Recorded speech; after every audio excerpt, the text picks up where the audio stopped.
So I've been in marketing for about 20 years now. And one of the things that got me into and keeps me engaged is the psychology of why people make the decisions that they do.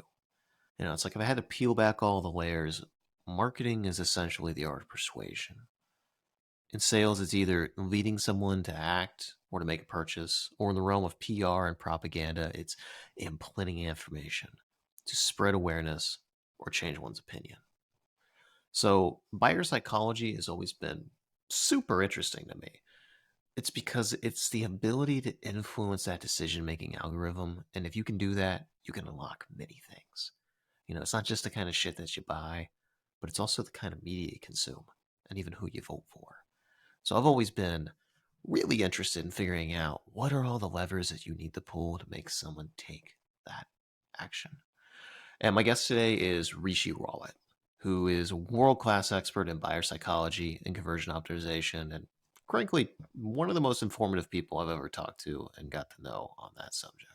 As the founder of Frictionless Commerce, he has spent the past 13 years laser focused on running market experiments that help e-commerce brands remove friction and massively increase sales. In our conversation, we dive into quite a lot of topics, including self-awareness as a superpower, intuition versus empirical data, delegation and installing your operating system into a team, busyness, laziness and essentialism, specialization and the pursuit of excellence, the placebo effect, gossip, evolutionary psychology, external and internal realities, consumerism and ethical marketing, and lots more. And just a heads up, this is the first little jam session that we recorded for YouTube. So there was a little bit of audio issues. The first 17 minutes, Rishi sounds a little bit like Mr. Roboto. It gets better. Just roll with it. I promise you, it gets better. All that said, I bring you the great, powerful Rishi. Usually don't even talk about what I want to talk about, but with you, like it's kind of like I think part of it is going to be because everything that we're going to talk about is kind of like going to be overlaid by buyer psychology. I think we start with that, and then I kind of want to shift into how that influences your worldview. Oh, But no, I'm fully prepared to take this in really interesting, borderline illegal areas. let's fucking do it. Okay, so imagine like you're talking to the average person. You're at a bar, and you're like, "Hey, I'm Rishi," and the guy's like, "Hey, I'm George," and it's just like, "So what do you do?" And the guy's like really interested. How would you explain buyer psychology to like a layperson? Actually, it's funny you say that because um, one of the most fascinating things to me is how we have insights and then we forget those insights, and then years later on we remember those insights again, and we just are like stuck in this constant loop of gaining 2 levels of intelligence, losing 20 levels of intelligence, working our way back up, and we do this 10 times, and then we're like, oh, I'm 85 years old, I'm ready to die. Yeah, Um, yeah. but I remember distinctly going back to how I would explain it to someone. In 2007, I was interviewing with a company in Atlanta. I did the interview, and when I was done with the interview, I was flying back to Rochester, New York, which is where I lived at that point. And next to me was this lady, and I normally don't strike up conversations, and I guess these days nobody does anyway. But we ended up striking up a conversation, and she said, what do you do? And I knew that she was completely like not from the field at all. She was a slightly older person, and instantly I had an image in my mind, and so I shared with her, and I can share this with you now, which is I told her, do you shop on Amazon? Because I guess back then, I guess Amazon was the definitive e-commerce. It still is, of course. She said, oh yeah, absolutely. I said, when you're shopping on Amazon, I'm the guy who's sitting on the other side of the screen. And I remember the expression on her face. And she was like, what? And then I kind of got into, how what we do and how we analyze data and all of that good stuff. But I love that. I love that visual analogy. And so that's how I'd explain to people what I do is that, I'm the guy who's picking up the breadcrumbs once you leave the store and kind of figuring out, why you did what you did. Yeah, yeah. So what I don't know, what's the fundamental principles of buyer psychology in your eyes? I mean, it's a really fascinating subject. I mean, it's something that You talk about barrier to entry. I can't think of anything in this world that has a lower barrier to entry. I mean, like even a 5-year-old child understands how to use biopsychology to, get something from their parents, right? So essentially, this is just this is just a professional career around those human traits that we've been utilizing for 200,000 years. Um, the principal kind of underpinnings of biopsychology is understanding unarticulated needs. So there's a professor, Dr. Eric von Hippel, 20 years ago coined this term unarticulated needs. And the basic idea was that, the example that he used was that when a consumer goes to a car dealership, there is no way for the consumer to explain what shade of blue they want, but they know it when they see it. And Yeah. so as a marketer, this becomes a real problem. How do I kind of give my consumer what they want when the consumer doesn't have the words to describe it? And that's, I would say, at a very basic level is what buyer psychology is all about. Now, from there, it can manifest itself into things so it starts off by things that they can't articulate, but it also then gets into things that they don't care to tell me, or it could also get into things like they are too embarrassed to talk about. So it kind of then really kind of, branches out from there. But in a very, very simple, way, I kind of look at buyer psychology as like, we know that there is a mechanism that the consumer is using to navigate the maze of this neon maze that marketers have made for them over the last 100 years. We just don't understand exactly how they're navigating this. And the job of buyer psychologists is to, especially in the context of online e-commerce, which is my area, is to understand what those biases, motivations are, and then basically reverse engineer the process and then construct a playground for the consumer to navigate and also buy stuff. So how do you start that process? Like if you're working with a company that's, let's say, sells shoes or something, how do you kind of start breaking down what their biases are, what are their needs, what are their unconscious desires, all that stuff? Yeah, that's a great question. So one of the inherent challenges with buyer psychology is that it is the universe. It is infinite. It is undefined. And so one of the things that I've done is I've selected my lanes that I want to focus on. So, and there are some very interesting benefits of selecting the lane. So one of the lanes that I picked, I realized very quickly that, okay, this is a very complicated problem. I don't even have the tools to solve it, and I don't want to spend the next 50 years researching it. So how do I kind of get started? The other problem was that if I understand the psychology of how a consumer buys an airline ticket, for example, well, that's like really a super narrow niche. And now I can only work with airlines. And I didn't want to just work with airlines. So I said, well, how do I simplify this so someone with my low level of IQ can understand the problem? But also, how do I apply it in a specific way where it actually is a problem that multiple different types of businesses deal with? And so what I did was I focused in on first time buyers. So I said, listen, I don't know anything about the psychology of why someone buys a shoe or how they buy shoes, but I do know the the mechanisms that a consumer goes through when they're introduced to a foreign object for the first time, and how they sniff around it to figure out if this is something that they want to take this incredible risk with by pulling out their credit card. And what we find is, and it started off by being just a hypothesis, but eventually we were able to, through empirical data and experimentation, prove that that process is actually no different whether the consumer is trying sushi for the first time, the consumer is trying daycare for their child the first time, they are trying buying a certain brand of automotive brand. It's the same process. So I realized that, oh, wait a minute. So this tool can very easily cross-pollinate. So I think the question was, how do you get started? So in my case, I really focused in on this very narrow question of what is the first-time consumer thinking about? And when you put on that lens, you realize that a lot of the things that brands talk about, the consumer is not even, it's not even part of their decision-making process. So for example, like when you say things like, our shoes were stitched by the finest Italian artisans.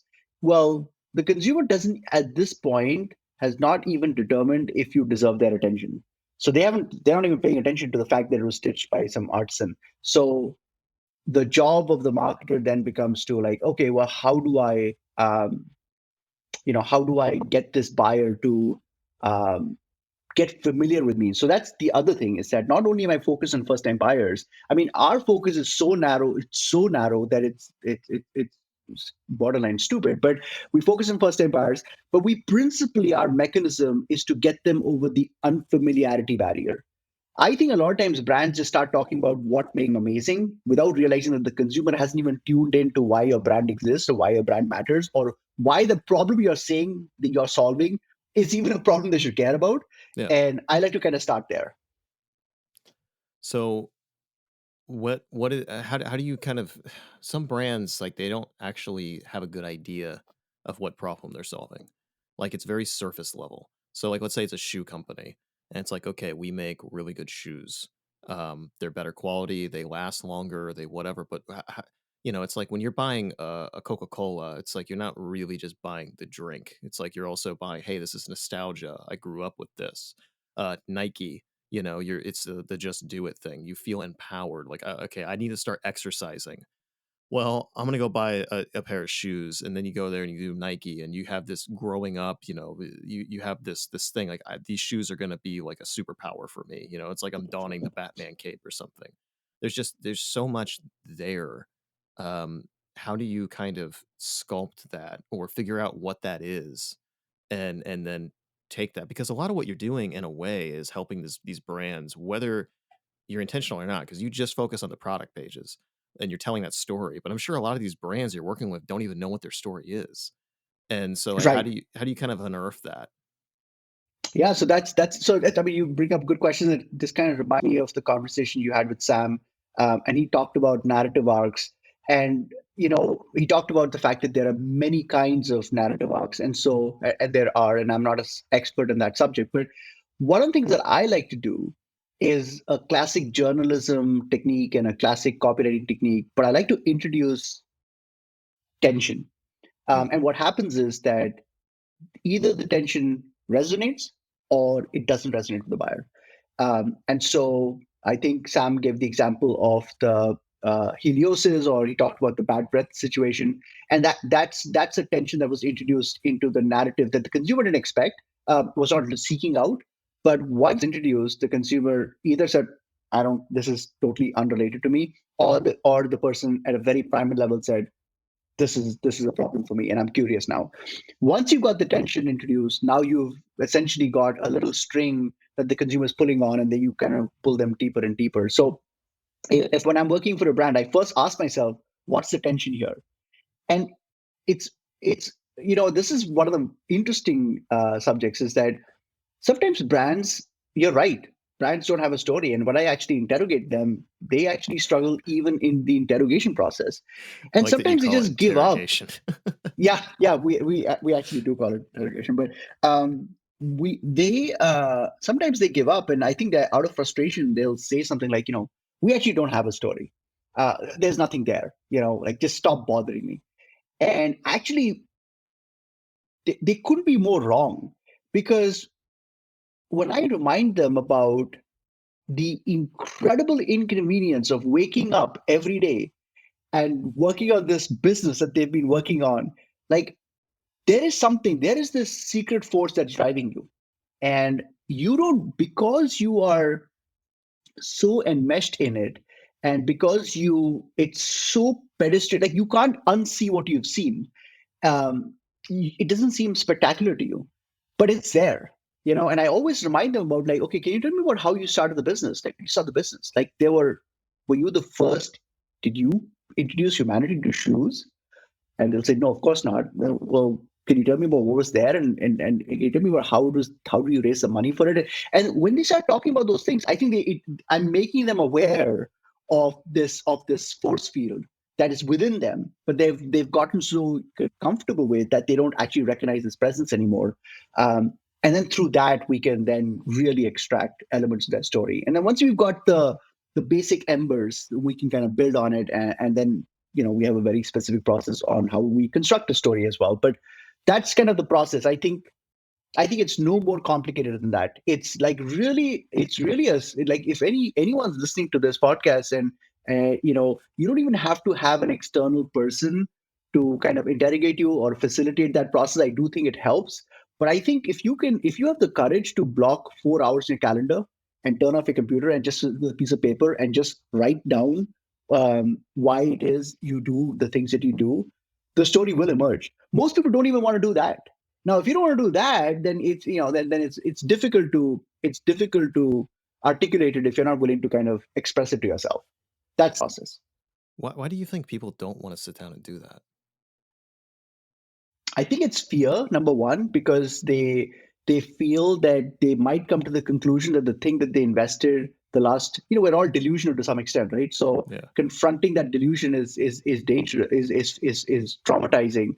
But I'm here to say that it's sometimes it is delusional. Like sometimes, when I talk to entrepreneurs and I've had some of these conversations where they are so committed to an idea, and as an objective outsider, I just know this idea doesn't have legs. Like it just is not there. Yeah. That happens too. I mean, that happens too. And so, yeah, I don't know why it's so hard. I think introspection in general is hard for human beings. I think that's part of it. But I think it's such a fundamental, like, when I think about the, I think being self-aware is a superpower, and I think you need to practice it and nurture it every day. Have So you you can. found any commonalities in the brands that, like, for example, let's say it's someone who doesn't want to do that. They're just like, I mean, everything I'm about to say and everything that you just said applies to a human being as much as it does a brand. People that, the question I always say is, what are you optimizing for? And a lot of that takes Mhm. that introspection. And that's something that often people don't want to do because they have to look at themselves in the mirror and be like, ooh, I don't think I like this. And it's easier just to put it, just have it sitting below the floorboards and out of place. But a lot of these brands do the same thing. So it's just like, I'm sure you talk to people that just don't want to do that, and you're just like, "Well, I can't help you." But then there's also Yeah. people that are like, "I don't really want to do that," but then you explain it to them, and they're like, "Ah, okay, I'll do this." There's other people that are either already doing it or they immediately latch onto it. But those people that are hesitant, what is the thing that seems to sell them on it? It's a great question. It's a great question. So I'll give some context here. First of all, 90% of people are super hesitant. So you're actually very normal if you're hesitant to this process. Um, and this is one of the benefits that I have, is that I'm able to actually run an A/B test and show them the story makes a difference. And I think that is what is transformative. I mean, I would never have started the business if I actually physically had to go to hand combat with each person and over a 6-month period change their mindset on the importance of a story or importance of understanding biopsychology. I can kind of whip together a hypothesis based concept in 5 hours, run it as a test, and actually show them how more of the people that they're spending money to come on their own website are pulling out their credit cards based on one version of the story versus the other. So I think that's really what changes it for them. Yeah, so it's that split testing. So, and that's the same thing as like, so many conversations that I've had with people is just like, how can you incorporate split testing into your life as an individual as well? Um, but yeah, one sec. I kind of want to. It's distracting the shit out of me, and I'm worried that like our audio is all garbled up. So I'm gonna stop. Um, okay, so basically we were talking about how more or less incorporating this stuff into your life and doing split testing into your life. Um, have you incorporated split testing at all into your life? Um, Not really, not really. And what's actually even more controversial, I mean, I'll take it one step further. I actually am very different than most A/B testers. I actually overweight the importance of instincts. A lot of testers actually don't pay much attention to instincts, and they really want to focus on empirical data. I kind of look at testing as a way of reinforcing and strengthening my instincts versus Hmm. informing my instincts. Hmm. Yeah, that's interesting. Why do you think why do you think everybody in the industry is the opposite of that in a lot of ways? Like everyone in the CRO space, which means conversion rate optimization, is very much so the data is all there, which is interesting because there's a lot of other sectors in the marketing space that are the exact opposite. They don't care about data at all. It's almost they don't even look at data, and I think a lot of them are kind of afraid of it. Some of the brand marketers that I've worked with, they're very skeptical and kind of like worried almost that if their stuff goes under scrutiny, it's not going to work very well, which is odd to me. But I come from that performance background, so I guess it's just kind of second nature. But obviously, the CRO space, it's what's your bounce rate, what's your conversion rate? Bounce rate meaning the amount of people that go on a website and then they leave before they interact, and conversion rate is obviously whatever you're optimizing for. You want somebody to sign up for your email newsletter. You want somebody to buy something. You want somebody to uh, do a request for a meeting, whatever your conversion is. Um, so yeah, I mean, why do you think the industry is so hyper focused on the numbers? Because you said something interesting, and one of the last times we talked is that um, bounce rate and conversion rate is like a very false metric. So Yeah. what's your thoughts on that? Yeah, I mean, I think I want to kind of address the question of like why is there so much reliance on empirical data? Why is there so much? So I think it's a crutch, and I think it's a safety. It's cover your ass kind of thing where like, look, this is the data is the data. Um, I I think the I think about the greatest. It's interesting. I remember years ago going for a search engine marketing conference in Chicago, big event, and there were like thousands of vendors. And I remember I was just in one of the breakout rooms, and there was this brand, advertising brand, talking about how they're, and they were a big brand, but they were talking about like all the big names they've worked for and stuff like that, and how they are transformative to the trajectory of the brand. And this was the point when Under Armour had just kind of got into popularity. And I'd read the story of Under Armour and Kevin Plank, who's their CEO, and how he had the idea for this under clothing and stuff like that. And I asked them, I said, I understand how you're able to take a brand from like 100 million in sales to $1 billion. How do you think Under Armour got to 100 million? And they just didn't have an answer because it was obviously they recognize that what I was trying to get at is that you have such a clear hypothesis and a theory on how you can take a brand from 100 to a billion, but you have no idea how to help a brand from startup because you wouldn't have worked with Under Armour. And Yeah, my whole point was that Kevin Plank had incredible instincts. It's those instincts that guided him. And I'm just a big believer in instincts. I even tell my team like we have this thing where we kind of evaluate when we complete a test, because most tests fail. We kind of sit back and we say, why did this fail and stuff like that. And oftentimes they are a little hesitant to tell me that they like an idea if the data shows that it already failed. And I always mm, tell them, I don't give a shit about the test outcome. I care more about the test hypothesis, because the test outcome is a combination of a hypothesis plus the design. And Josh, as you know, you can have a great hypothesis and you can just design it suboptimally and it's going to perform like shit. yeah, So yeah, you can't draw the conclusion that the hypothesis was wrong. You need to kind of, and if you feel the hypothesis is wrong, then I have bigger questions for you, because why did you even bother testing it? But I want people to really kind of embrace the hypothesis that they're instinctively drawn to. And I think it's just a bias. I mean, because I kind of was, because that's kind of how I learned. I just relied on my instincts, and I still do. And I think if I had started my first job in a company that was like all about empirical data and there was no room for opinions and stuff like that, maybe my views would have been different. So I think we're all the outcome of the journey that we've had.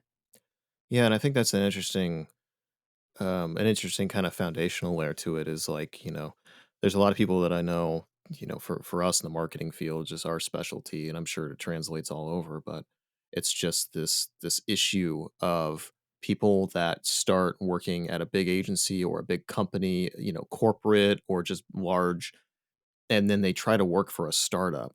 And often that skill set does not translate. There's a couple people that I know that are brilliant marketing directors, brilliant people, but they're used to working with a large team and having a large arsenal of resources. And then when they work for a startup where it's a handful of people, it's scrappy, your budget is, sometimes stretched thin. You're having to wear a lot of hats and you're having to do a lot of work that you used to delegate. They struggle, and vice versa. There's people like myself, I wouldn't do well in a large company at all. Uh, I don't think I'd do well in any company, but I don't think I would do well in a large company because I'm used to the grind and the scrappiness and all the other stuff. I've always been a starter. Um, so, the only time I can work with a larger business is if I'm an outsider coming in, because then I can clearly see, what the issues are. So it's just like, I think that's an issue, is people come at these things from a different lens. And sometimes people think that people are just naturally. There's people that, for example, are really intuitive, like you and I, and there's other people that are not. I've met people that just have almost no intuition whatsoever. They're Right. great at parsing and analyzing data, and they're really good if they have something to work with, but they can't build something. They can't sculpt something from scratch. They're a polisher or they're an optimizer. Um, how do you interface with people that personally that aren't intuitive? So like if you're dealing with, an employee that you hired and you're trying to get to execute this, how do you install Rishi OS into them, Or if you're dealing with a client that's just super kind of analytical and not and doesn't really respect intuition, how do you convey the like, hey, I need to run this, and they give you any pushback? Yeah, so great question. So when it comes to an employee, the one of the fortunate things about having kind of worked on the same problem for 13 years is that I have now with it's been very painful, but I've actually had to document my process. Yeah. And that document, basically I have an external operating system, and I think that takes the burden of the raw intuition away, because now it's like, we know exactly what beats we're looking for at different parts of the story, and we kind of pinpoint them, and then the copywriter just fills it out. There's still tons of room for intuition, but it's you don't have the writer's block syndrome where it's like you got a blank canvas. Yeah. Yeah. So you've got that. On the client side, we benefit from the fact that that we, again, I just need the client to just give me permission to A/B test it, and that's an easier ask, because and so we're able to navigate that by just saying, I kind of like, we call this technique narrative control, where we know that there's a conversation going on in the person's mind, and so I kind of started by saying, I know this seems like a ridiculously stupid and dangerous idea. What we're going to do is we're going to expose it to only 50% of your audience for a very short amount of time. I'm going to watch it like a hawk, and if it performs weird for even a short period, I'll just pause it and revisit it. And I said, but the upside of it is that we may discover something fundamental. And I think when you frame it that way, they're like, oh, okay, yeah, that kind of makes sense. But that's kind of how you navigate it. Yeah, so you kind of get permission to kind of do these Willy Wonka kind of Yeah. experiments that otherwise you wouldn't. Um, I'm curious, what was your process of documenting your process? Because this is a really interesting thing that, as people who are kind of, used to, I guess people like you and me are just used to doing it hands on. They're very strategic and they're very creative.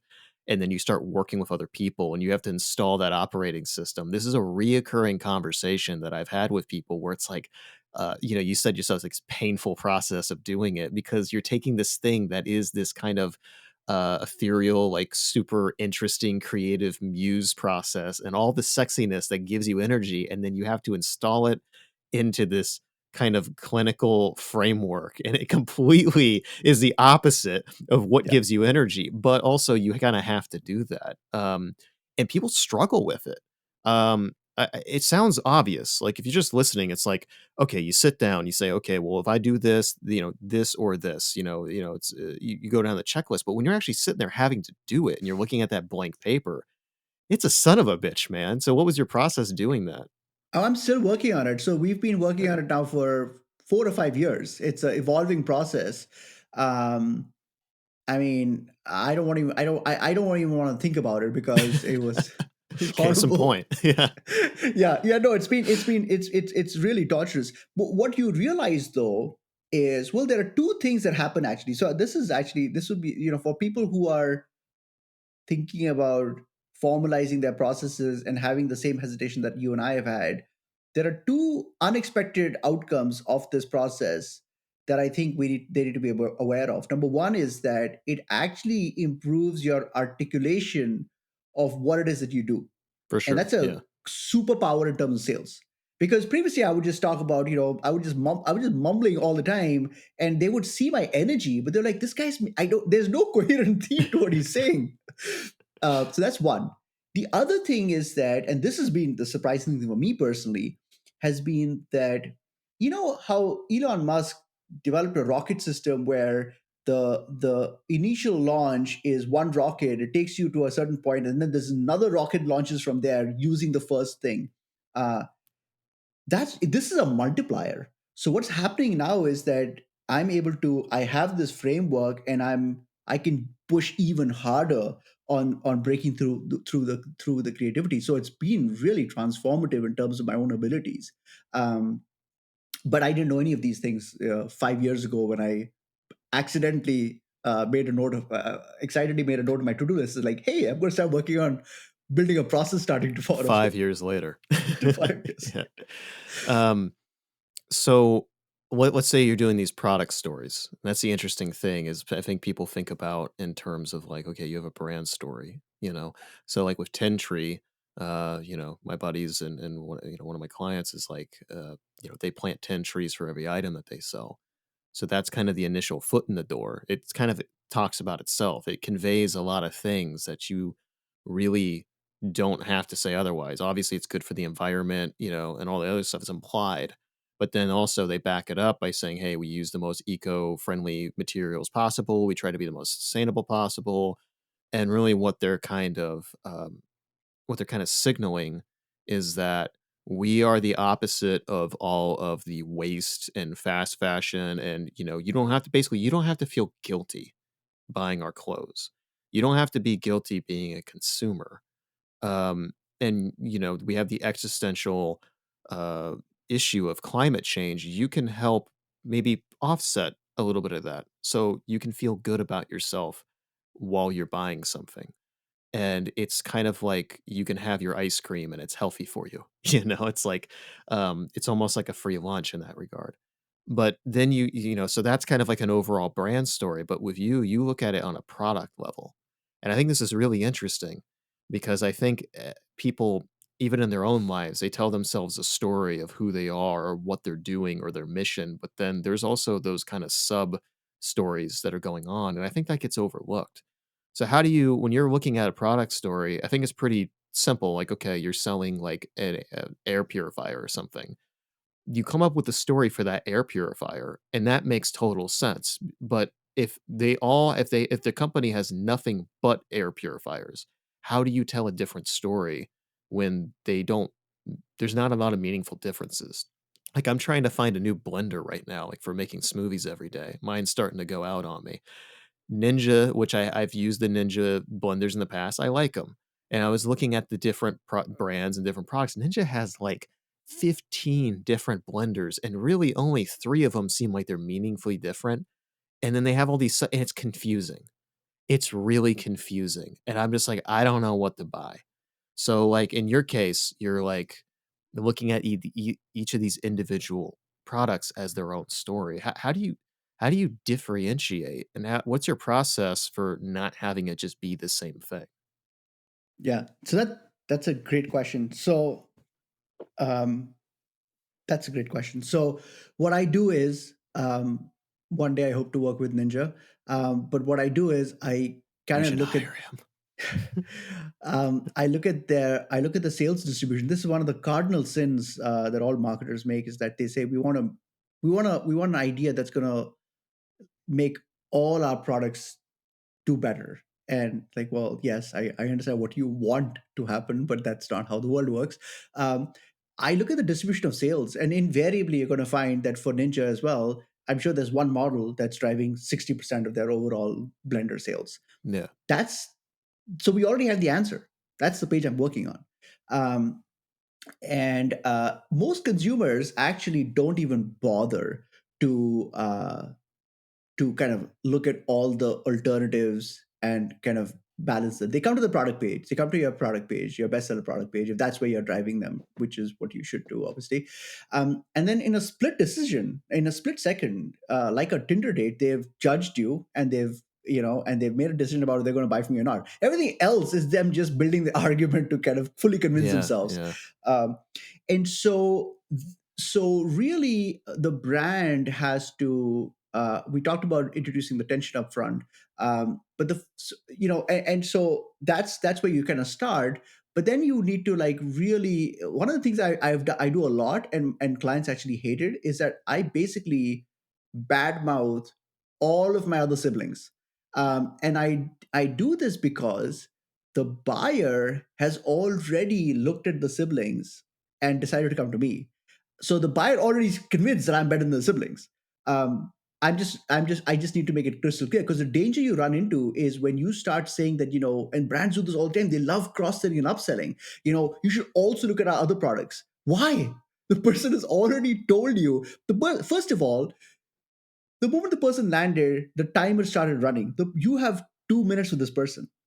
Do you really want to kind of tell them to look at some other product page when they've already rejected everything else and they're on your page? So don't do that. But through the copy, make it very clear that, like, we have other models for other types of buyers, but for you, my friend, this is the one you need to buy. And so, that's kind of how you would kind of approach it. So the consumer is really not comparing you. They are comparing you to the other tabs that they have open in their browser, but they're not looking at your whole product line saying, I want to I want to kind of evaluate the pros and cons of each. They're basically saying, give me an irrefutable explanation for why this model is the one I should buy. And then if that's good enough, they'll buy, and they do buy. So how would you, if you're thinking about this as like, you're the CMO or whatever, and you're talking like, hey Rishi, so you optimize the first page, and you're like, you're fucking crushing it. You're absolutely crushing it. We're so happy. Okay, do some other ones. Do our, our second and our third and our fourth. They do that, and every single one of those individually is doing better. But then they're like, okay, you got the secret sauce, but how do we as a brand help reduce friction in helping them figure out which of these products they should even start with? Because, let's say you're Ninja and you go on Ninja's website, or you go on Amazon, you look up Ninja Blender, and then you have all of these things there. What you have to split off at some point to even get to that. So it's like, how would you even think about differentiating helping them navigate to the one that is the best result for them, and then you dial into that like specific story. I'm going to say certain things that are going to make people really annoyed with me. Bring it. I typically don't talk about my skin rash issues with a brain surgeon. And so the way I would make sense of this is that I don't give a shit about your entire funnel. I only care about the point when the user has, through their actions, made a statement and said, this is the page that I'm looking at right now. And I just laser focus the shit out of it.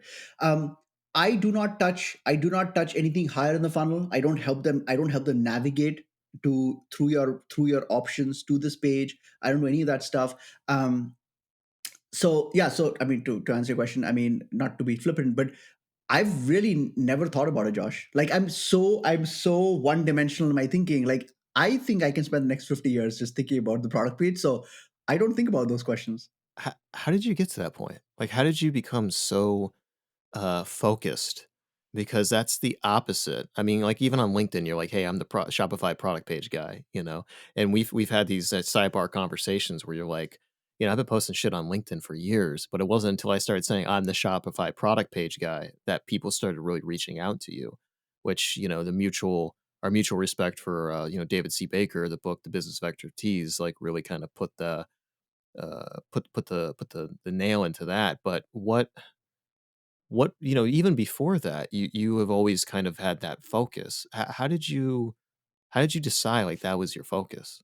By the way, I just re-listened to the David C. Baker book for the fifth time today. Oh One wow. of the things I like to do is I like to just listen to the same thing over and over again. Every time I listen to it or read it, I am exposed to a different layer of the creator's mind, Yeah. and introduced to the brand in a completely different way.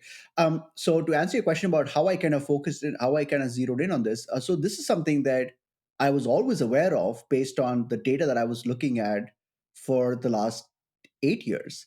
Um, and the reason why I never talked about it publicly was because I was always kind of trying to do a mental somersault and saying, well, what if someone has a homepage problem? I could definitely apply these principles to the homepage. Or if they have a drip campaign problem where they need to send a structured communication to their buyers through email, couldn't I help them with the same principles?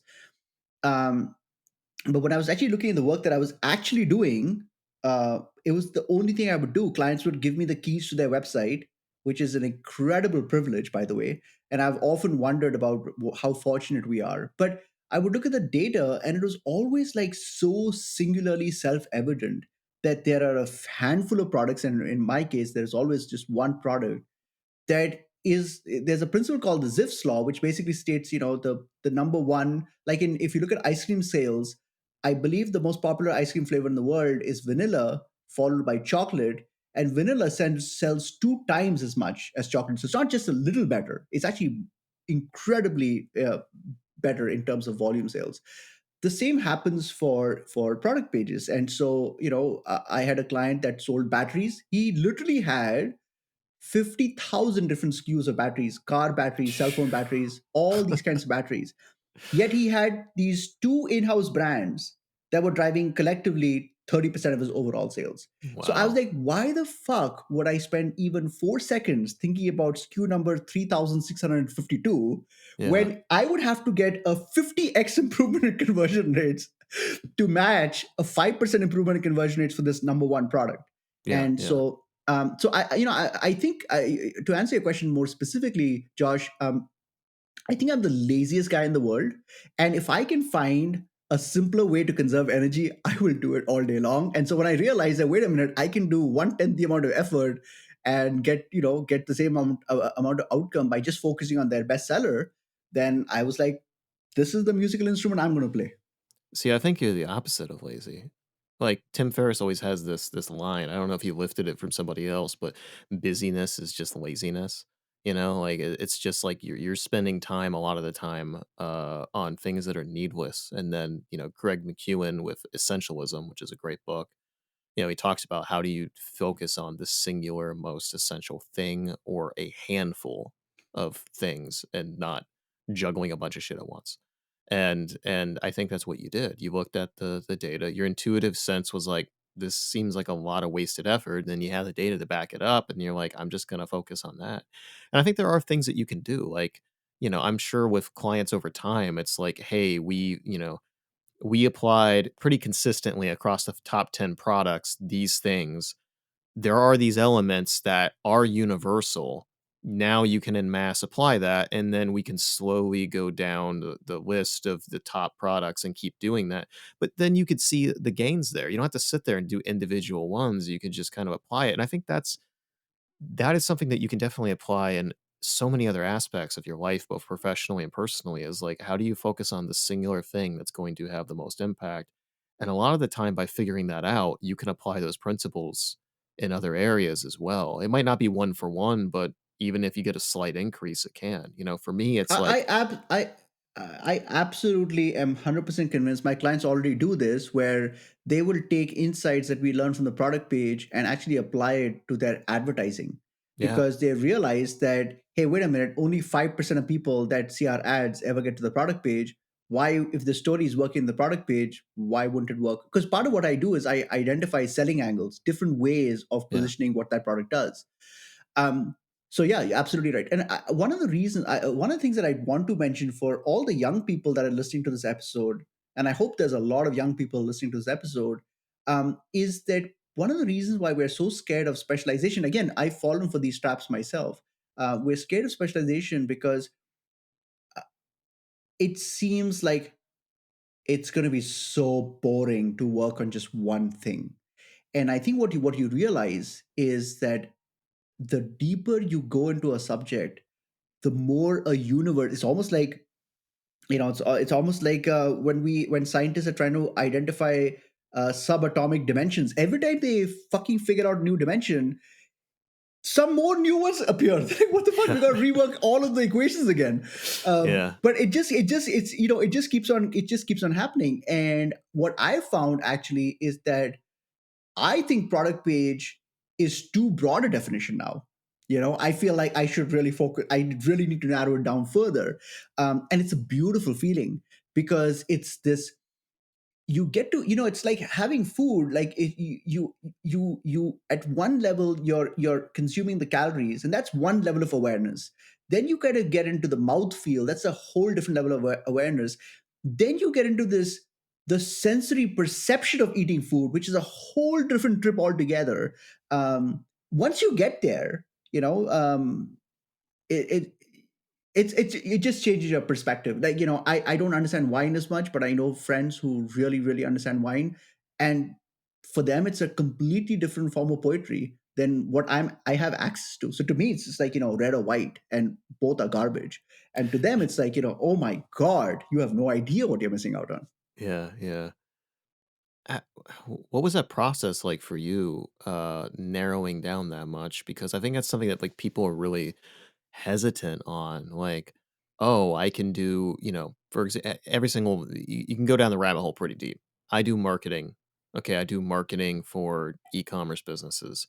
Okay, I do conversion rate optimization for e-commerce businesses. Okay, I do product page optimization for e-commerce businesses. I do product page optimization for Shopify based e-commerce businesses. And now, you could, you'll probably add another layer to that over time, like you're saying. So, but every single time you do that, I mean, this is the whole thesis of David C. Baker's work, is that every time you do that, you are having less and less people that are viable clients, but also you are turning up the dial significantly on how relevant and how effective you can be for the ones. So, I mean, I know he talks about how, there is such a thing as being too narrow, where you just don't have enough viable clients. Yeah. And he has a whole formula in that book on how to figure that out. But it's hard, I think. Like, you can have somebody like a David C. Baker telling you all this and having the data to back it up and have a framework, but there's still that insecurity. It's that scarcity bias. And you're just like, particularly if you're on your own, you're a freelancer, you've got a small business and you're doing these kind of things, you're like, man, I need to have cash flow needs. I got to pay the bills. I got payroll. Like, and I think before you make that jump, it's really scary. That's beautiful. Yeah, it's a beautiful question. And I actually have an answer for you. And I have an answer for the listeners, and hopefully this applies to them just as easily as it applies to me. Because I don't want to give answers that specifically apply to product page optimization. But here's the trick. And I just literally thought about this right now. I've never heard anyone talk about it, and I don't even know if it's a viable idea, but I want to share it with you. Roll with it. Which is that always focus on the question. So we're as consultants, as businesses, as people trying to sell stuff, we're asking questions. Focus on the questions that people can answer in less than a second. So I'll give you my example. I've never had it happen that I've spoken to a CEO. You can give me the CEO of the biggest e-commerce company in the world, and I ask them, what's your bestseller? And they don't have the answer in front of them. Not only that, I could ask them, how much more does the bestseller do compared to the number twos? And I guarantee you the CEO knows that number two. Like these are so central to them. So that's a great place to start to say, okay, I'm going to reverse engineer this and say, okay, now in my case, I happen to ask lots of questions, but I focused in on this one question because that relates to me. But if you're kind of an if you're trying to do accounting innovation, maybe you should ask accounting based questions and see what are the things that people seem to have. And like, there are some questions where there are, like Google Analytics is a great example. I ask questions about analytics and clients 99% of the time say, I have no idea. Let me get back to you on this. That tells me that they don't ever look at the analytics data. Yeah. But there are other questions that I ask them, and particularly when it comes to sales. And when I talk about margins, they know the margins of their bestseller. They know how much their cost of goods sold for their best. They know everything there is to know about them, because that's the product that whenever they look at the health of their business, they always kind of start by what am I making the most money on, right? Yeah.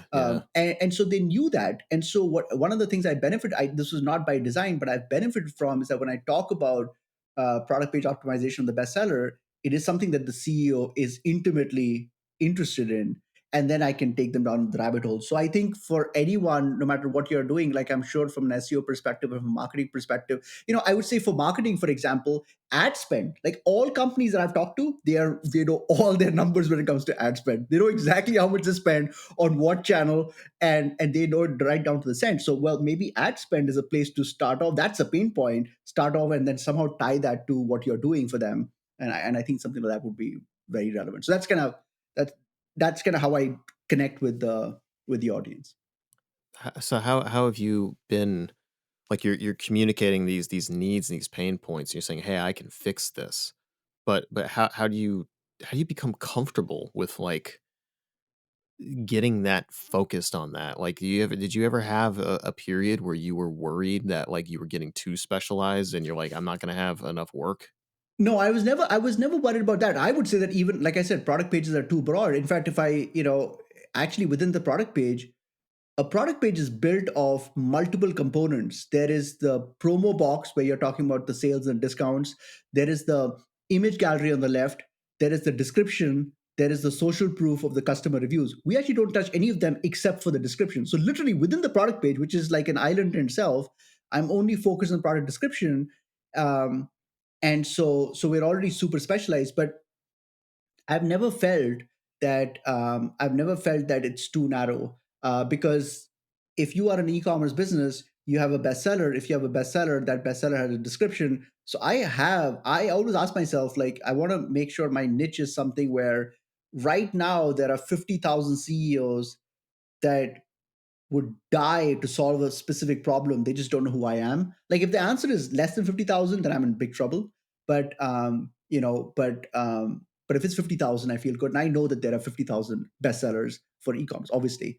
And so that's kind of how I guess I've never ever thought about market sizes when I think, and I would advise people not to. I mean, I know that David talks about the fact that you don't want to be so specialized, but you want to follow your heart. And my heart has always been drawn to excellence. I just want to be excellent in what I do. And I'm not saying I'm excellent. I fail a lot, but I want to be excellent. And when I think about wanting to be excellent, I have to, like, I feel like every time I narrow the scope, I actually am expressing excellence in a more profound way. So for me, it just became a natural thing, like, oh, just keep on narrowing. I just heard a story yesterday in 60 Minutes about potentially, possibly the best kicker in the history of football for the Ravens, I guess. And I had never even thought about the importance of the kicker. And it turns out that statistically speaking, 1/3 of all football scores actually come directly from the kicker. And most teams actually don't even have the kicker is the lowest in the, I think they said in the Hall of Fame, only 3 kickers have ever been taken to the Hall of Fame or something. So, Wow. it's super specialized. And, but there's poetry there for me. Like, I just find it fascinating. Yeah, I mean, there's definitely something to be said for that. I mean, it's the whole Moneyball aspect. People get focused on big names, big things, whatever, but it's actually those little things that all come together that aren't as sexy that can make the biggest difference.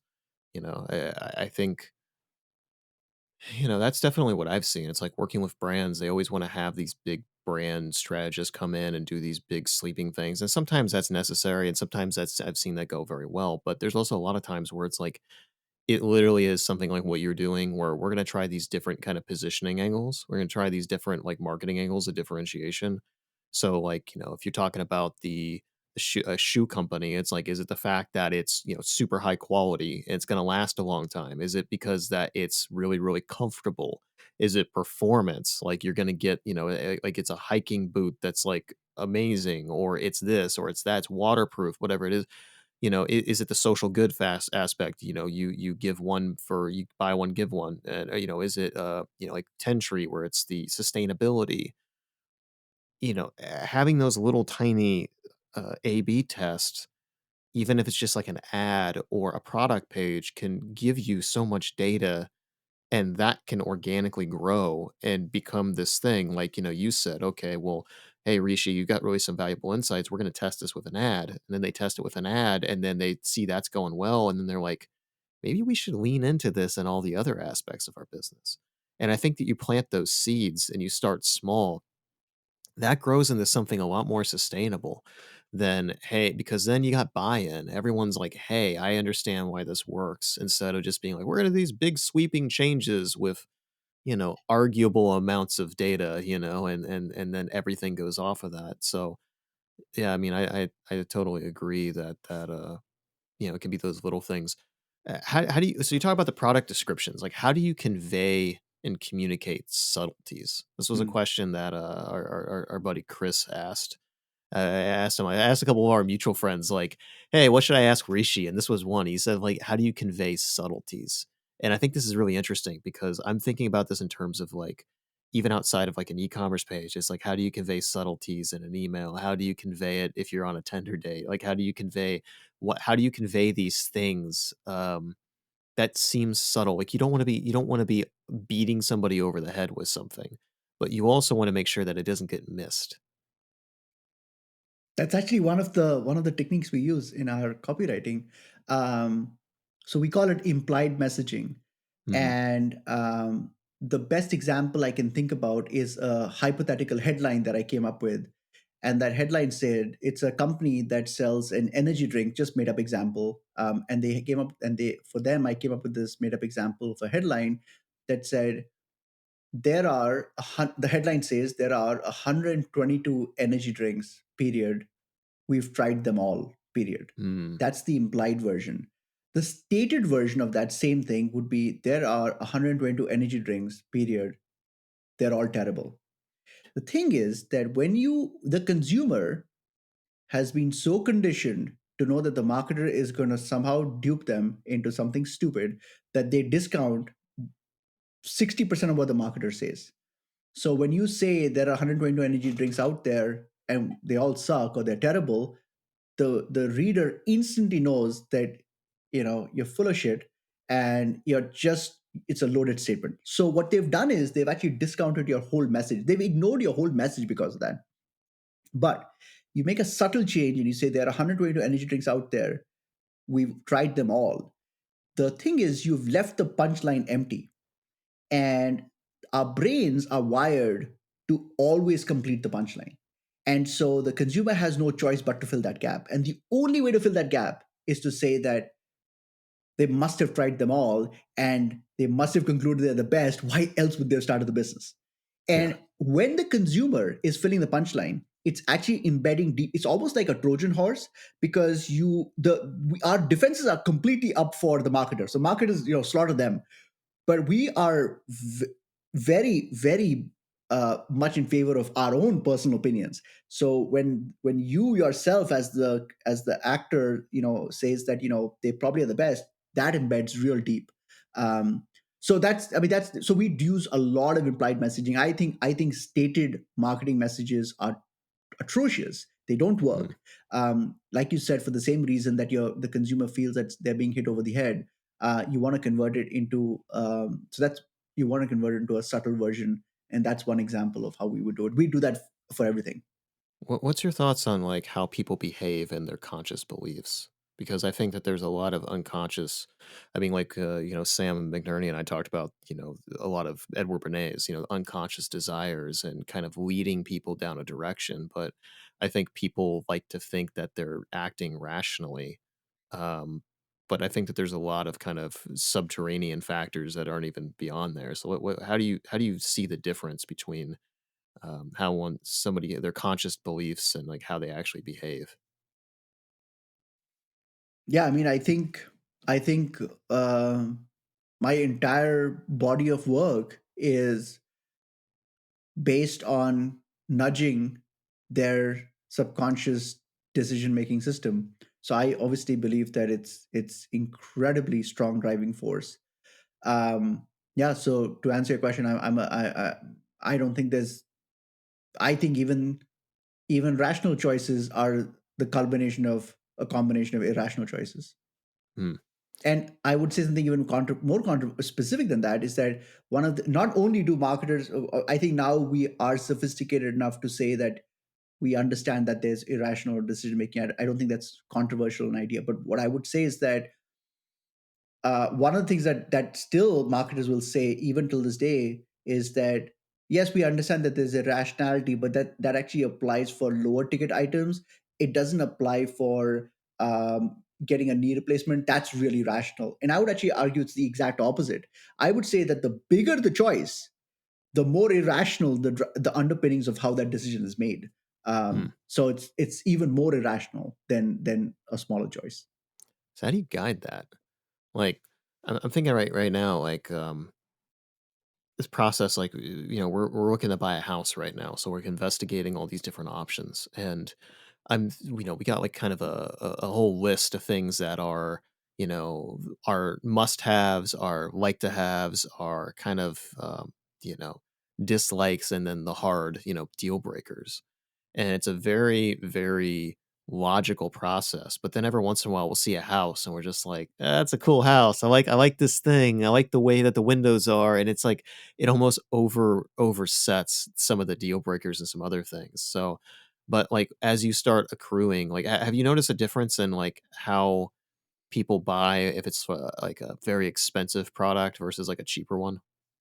Yeah, so that's actually the whole principle of prospect theory, and what Dan Kahneman and other economists were able to get the Nobel Prize for was they were able to, for the first time in the history of mankind, actually using empirical data, show that we actually, it's very counterintuitive, but we become actually less risk averse the bigger the risk is. So if it's a Huh. small risk, we are more risk averse. And as the risk gets bigger, they found that participants in these experiments they ran were willing to actually were becoming more and more less and less risk averse. So they're taking bigger and bigger risks. Um, and so I think it has something to do with, I think it has some, I mean, so so when you're buying a bigger item, that's a big risk. And so, we become even, in perfect conditions, we actually become less risk averse. You talked about buying a home with Eva, and I think one of the things that also that you talked about was all the variables you're considering. So what's really interesting, Josh, is that with each of these variables, these are rational. Individually, they're very rational, but I think when you're talking about like 50 variables or even 40 variables, 50, even 20 variables, that combination is where the irrationality is. And that's what I Mm. mean by when you make a big purchase, it's actually the rationality is driving the irrationality. So, Again, and so this is, how do you hack that? well, I mean, the fact that so I mean, I don't have the answers to many of these. They're definitely beyond my pay grade. I don't, because I'm so instinct driven, I kind of have this understanding of how the world is, which could also be completely wrong. But I don't have any data to support it. It's just and I haven't done any of those kind of experiments. But my thesis is that that's what's happening. I don't know how to hack it specifically. How, ha- do you have any intuition on like how you could um, see something like that coming? Like in your own life, like you have these big decisions you need to make, and you're thinking about the 50 variables, and then knowing you being self-aware, like, hey, I'm in the matrix almost. Like I know that I have this large decision I have to make, and I know I might be increasingly irrational based on the more variables I have. Is there anything that you feel like could kind of bring you back down and be a little more rational? I don't think we want to be rational. I think that's one of the biggest mistakes that we make in terms of our interpretation of human behavior. Um, we really, I mean, I was looking up something this morning in preparation of our call, and just two keywords floated in my mind, and I don't know why they came to my mind, but they just did. The two words that came to mind were, one was placebo effect, and we'll talk about that, and then the other one was gossip. Totally unrelated words, but when I thought about our talk today, those two ideas just floated to the top of my mind, and actually they're very related concepts. Um, I remember the word gossip. The idea of gossip is like mind bending for me, because I'm very interested in evolutionary biology. I'm very interested in how men, human beings, kind of evolved. And I'm very interested in that 200,000-year-old journey where we kind of came from Africa and migrated to Europe and Asia and killed everything that came in our way. But that whole process of, I just read this wonderful book, and I would recommend you read it as well. It's called Catching Fire, by Richard Wrangham, and it's about the invention of cooking and how cooking was transformative. And he's a scientist, and he talks about it empirically. It's a poetic book. Um, the but one of the things that I've seen a lot in terms of evolutionary biology, in terms of culture, it's a very weird thing. But scientists talk a lot about the central role of gossip in creating human culture. Um, and I find it very surprising, because to me, I've in my personal life, I've never thought of gossip as being an important thing. But actually, scientists take it very seriously. And when we were living in small tribes, gossip was a very fundamental thing. But now I understand, you know, what gossip is all about, and the way I understand it, and it ties to placebo effect as well. But the way I understand is that there is an inner construct in our mind, and there is an outer construct of reality, and we actually despise reality. We actually don't like it. It's really not that. It's again, I'm talking in absolute terms, and I'm kind of bringing my own bias here. But I think the inner reality in our mind is so much bigger, so much wondrous, and so much more rich and diverse, that we actually always default to that inner reality, even though we are in an awkward situation where most of what we physically do is an outer reality. So my conversation with you, my conversation with the client, my conversation with an employee, conversation with my accountant, it's all external, even though I'm dying to go take it internal. And in this call, we're actually exposing that internal thing. This is why I think your platform is so beautiful, because you're talking to people that have very specific areas of expertise, but you actually, through your incredible conversation style, are able to take them to almost, like I would call a like a dreamlike state, where, and we can then start talking about things that actually are incredibly connective across all of us. That's the magic. Yeah. Nobody cares about what I do professionally. But so this idea of gossip became really important, and I was really drawn to it. But now that, as I think about it, what is gossip effective? Gossip effectively is people propagating ideas of things that aren't in reality. It's like, I know that this person in our tribe, I think he's stealing food. I have no evidence of it, but I feel it. And those stories would propagate like crazy. It became the glue through which the culture was formed. That to me tells me, and I'm going completely in a absurd direction. We may be getting to a cliff where I might have to jump off. But the point is that, um, this is evidence to me that this inner conversation is so important. And then you can look at the placebo effect. I find that fascinating, is that 17 to 72%, the effect, they say that scientists say that the effect of placebo is between 17 to 72%, for 72% for something that has no effect.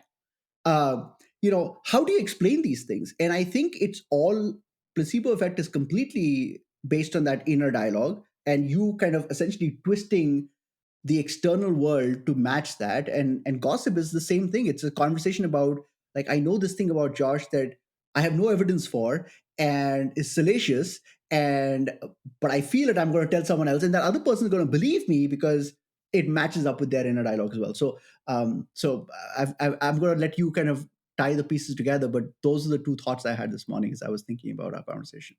There's a lot of threads there. I mean, we were talking earlier about how people don't want to have to do introspection and confront themselves, and they will shield themselves away at all costs, and they sometimes will continue to go down bad paths, or at least paths of little gains when they could have been going in a different direction.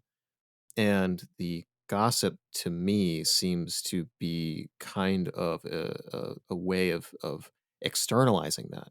So, for example, um, somebody, this actually happened recently. There was somebody I was going to the grocery store, and I saw somebody that I vaguely thought I was passing, and like as they were passing, we made eye contact for a split second, and they had a mask on, and they had, like, a hat on, but I think it was somebody that I knew, and I was processing that information, and it was also cold as shit out, so I was just walking, and I was like, as I was already past them, I'm like, "I think that might be so and so, and I haven't seen them in a couple years," and then I find myself wondering, like, "Was it?" And I'm already walking in the store, and I'm like, "Well, I'm not gonna turn around and be like, "Hey, is that you?" As they're getting in their car, you know? And then I was thinking, like, I wonder if that person thinks like, maybe they locked eyes with me far because when I saw eyes with them, they were already looking at me. So maybe they were looking at me and then I locked eyes and they're like, "Oh, he doesn't wanna talk to me. Josh is an asshole." And I'm sitting there thinking about this as I'm in my cart and I'm going through the grocery store. I'm like, "I wonder if they think I'm an asshole." Like, I just didn't I wasn't ignoring them. I just by the time I was so I'm thinking like, how does that propagate? Because that person is probably thinking, "Oh, Josh doesn't like me enough to sit there and do whatever." Because this person I'm talking about is an introvert. So they probably are not gonna wanna go outwardly and do whatever. So now I'm an asshole. Now this is all imagined, and this probably didn't happen, but I'm now going through that simulation in my head. And now, not only is this person completely imagined, potentially thinking about this and then telling our mutual friends, "Hey, yeah, I hadn't seen Josh in a while. He kind of walked past me. He's kind of a dick. I don't know. I thought he would have been like whatever." And then it becomes I intentionally ignored somebody. And then it just grows. And in my head, I'm now thinking perhaps they're thinking that. And now I'm thinking that there is this friction between us. While in reality, that couldn't have not even been the person that I thought it was. It could have been just somebody else that looked similar, both like a woman with blonde hair, like it could have just been another person because again, a mask, a hat on, it's just, it's dark out, whatever. And I just think about how that all calcifies and it all stems from like this insecurity that we all have and we don't want to actually actively confront shit. So we use things, and as you were talking about the placebo effect and even evolution and all this other stuff, I'm thinking about escapism. I think that's the rise of the incel culture, and that's the rise of a lot of drug addiction and everything else. Is people, video games for sure, and I think increasingly VR. I think VR will take it to a completely different level once it gets developed enough where it's like we don't want to have to confront our baseline reality because it's not super enjoyable for a lot of people. We live in this kind of late stage capitalist society where a lot of people, we have all the means to have a great life and some of us do, and I think objectively compared to a lot of other places in the world here in the West, we do have a great life. But comparatively for some people it's not great and then you add mental health onto it. So it's just like that's a lot of layers, man. That's a lot of layers and all of them are a rejection of objective reality. So then you kind of question like what is even objective reality? Like as humans are we even capable of looking at it that way? And that's where I think it's getting at when you're saying, "Hey, like the bigger the purchase, like the more like risk we are because it's almost just like you can't having to sit there and actually calculate the cost benefit analysis of 50 different variables. Even if one of those variables is off, then you just made a horrible decision. So it's almost like you're just like, well, you know what? I know I could probably wear a condoms off. I don't care. Maybe have a baby. Maybe I get an STD. I don't give a shit. Like, woo, we're doing it. It's like you just kind of get this point where you just kind of, it's too much. Yeah. So it's just like, yeah, I don't know how you interface with that. Yeah. Yeah. it's a yeah, it's you know, I think, I mean, I know for me personally, the movie that's playing inside my head is fucking awesome. I like it a lot more.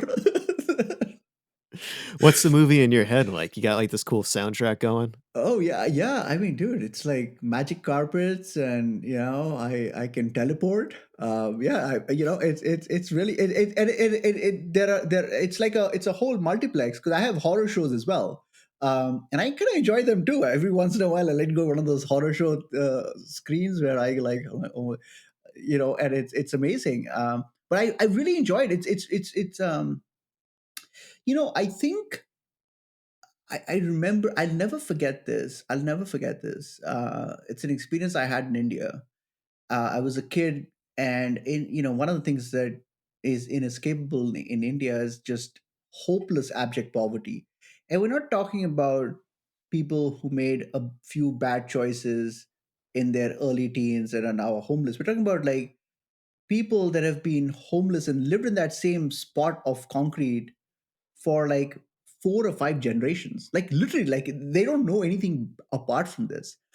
And you know, and you get so desensitized to it because you see it all the time. But I was coming home one day, and I saw this big pot. So they would, you know, they would have these little communal things. They would cook out in the open. They had this big pot, and I was just walking by, and I guess it was stewing, so nobody was like actively tending it. But I kind of looked into it. I was like, I wonder what these homeless people are eating today. And it was just basically scraps like chicken legs, you know, and they were boiling that. I was like, oh my god, that's fucking gross. But the moment and it's not gross for them, it's extremely nutritious for them. But the point was that, and the moment I came across that, I found a bunch of these people sitting outside in a circle and laughing their asses off. You know, it was cool in the evening. You know, in India it gets really hot during the day. It was a cool evening, the weather was beautiful, the stars were out, there's a pot boiling that's going to be making them delicious food. It's a complete communal effect. It's a communal thing. They're all anticipating the same meal versus, you know, the way we would eat in isolation with my tears. And in that moment, I realized that these people are like 50 times happier than I am, you know? Yeah. And you just come to realize that there are many levels, there are many definitions of reality. We have this such a singular definition on this capitalistic construct of what happiness is. Um, it's not really how everyone sees it, you know? So, yeah, I don't know. We wandered in multiple directions, but yeah. That's what this is all about, man. It's there's not much steering of this ship. It's just like wherever the hell it naturally goes. But um, yeah, I don't know. I think about that a lot. Like part of me wants to live a really simple life. So I was thinking about buying a house.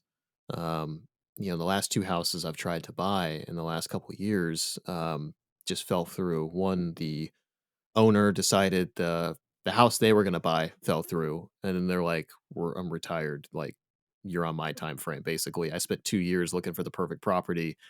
I'm not in a rush, and I'm like, well, that ain't fucking going anywhere. And then the other one, it was just a clusterfuck, where the seller kind of dropped the ball on some stuff, and the whole thing fell through.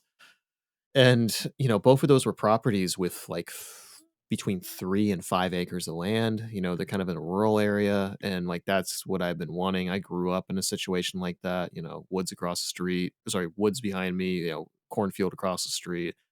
That's where I feel I can breathe. You know, like I get really stressed out. I'll just get in the car and I'll just drive 20, 30 minutes like outside the city. You know, just drive for another hour and it's all just, you know, corn country. It's just, you know, it's just simple. And when you're out there, none of this shit with the real world really, you know, real world air quotes, like doesn't really matter. Things are just calm. There's nothing that insane going on. And you realize if you're out there, the only thing that you would really have to stress about other than the existential aspects is you being tethered by an internet connection. You could just literally shut your modem off and like nothing around you matters aside from the moment that you're in. And, you know, if you live in a suburban setting, that's not the truth. You sit outside, you see people all around you, you see cars, you see whatever, planes above you. I mean, you can't really escape it. So there was always this desire for me to just be out and just be away from everything. But then, I start thinking about it and I'm like, that's a lot. That's a lot that you have to do. And like at this stage of my life with everything that I'm doing, do I really have the bandwidth for that? Do I want the bandwidth? Do I want to push myself to do all that? Because managing a property that large with all that stuff's a lot of work. And it causes you to sit back and kind of be like, what is a good life for me right now? What is a good life, period? And it's a lot of different ways you can look at that. And I think those are things that I think for most people, like the default is just being in a city or being in a suburban area, or they grew up in a rural area and that's all they knew. That's all they know. And so there's this desire to just have this much more simple life where you have more space. But then it's like depending on what you do and what you're like that might actually not be more space. It might be taking up more of your time. And I don't know. I see the same thing. I mean, there's plenty of case studies of all these different civilizations that are much simpler and people are a lot happier. I think it's just like in those situations, they don't know what they don't have almost, and in that they don't have that need for a desire. They don't have to be consumers, they're people that survive off of what's around them. Um, I don't know. How is being literally your entire career about like basically optimizing consumerism like but then you have this like really awesome experience in India where you see these people being happy with so much less, like how do you has that ever been a struggle for you? Oh yeah. I mean, it's a real struggle, and actually, that it takes us to.